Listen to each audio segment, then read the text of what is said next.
प्रणिपात दोस्तों, आप सभी को नवरात्रि की हार्दिक शुभकामनाएं। दोस्तों, नवरात्रि एक ऐसा त्योहार है जो साल में 4 बार आता है। जैसे कि जो अप्रैल महीने में जो नवरात्रि आती है उसे हम चैत्र नवरात्रि बोलते हैं, क्योंकि वो हिंदू नववर्ष की शुरुआत में आती है। जो अभी वाली नवरात्रि होती है उसको शारदीय नवरात्रि बोलते हैं, क्योंकि जो अक्टूबर नवंबर का महीना है इसी में शरद ऋतु जो है प्रारंभ होती है। इसके अलावा आषाढ़ और पौष में भी नवरात्रियां आती हैं, लेकिन वो गुप्त नवरात्रि है। जो मेन जो 2 नवरात्रियां होती हैं वो होती हैं अप्रैल वाली चैत्र नवरात्रि और अभी वाली शारदीय नवरात्रि।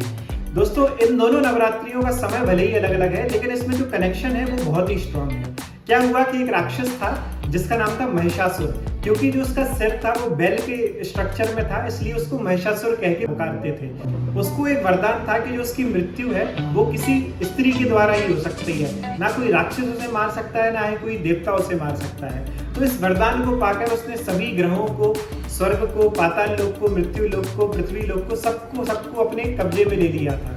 जिस वजह से सभी देवी देवता बहुत परेशान हुए और वो गए त्रिदेव के पास, ब्रह्मा विष्णु महेश के पास।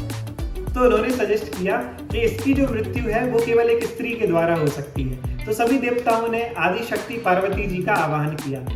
पार्वती जी ने देवी देवताओं की इस प्रार्थना को मानकर 9 रूपों में अपना प्रकट हुई। जिस समय वो प्रकट हुई उन नवरात्रियों को हम चैत्र नवरात्रि के रूप में बोलते हैं। इसके बाद जो शारदीय नवरात्रि है उसमें उन्होंने अपने 9 रूपों में महिषासुर पे आक्रमण किया और 10वें दिन विजयादशमी के दिन महिषासुर का वध किया। इसलिए उन्हें महिषासुर मर्दिनी भी बोला जाता है। दोस्तों, विजयादशमी का दिन इसलिए भी इम्पोर्टेंट है क्योंकि इसी दिन भगवान राम ने भी रावण का वध किया था। तो माना जाता है कि उन्होंने भी 9 दिन माँ दुर्गा की पूजा की थी ताकि उन्हें रावण को मारने में शक्ति मिले। दोस्तों, जो पूजा पाठ और उपवास चलता है इन 9 दिनों में, क्या हुआ कि जब युद्ध चल रहा था तो जितने भी ऋषि मुनि और देवी देवता थे उन्होंने बहुत ही कठिन उपासना की ताकि जो देवी को, महिषासुर को मारने में एक बल प्राप्त हो। इसलिए जो ये नवरात्रियां होती हैं इसमें उपवास और पूजा पाठ करने की एक परंपरा चलती है।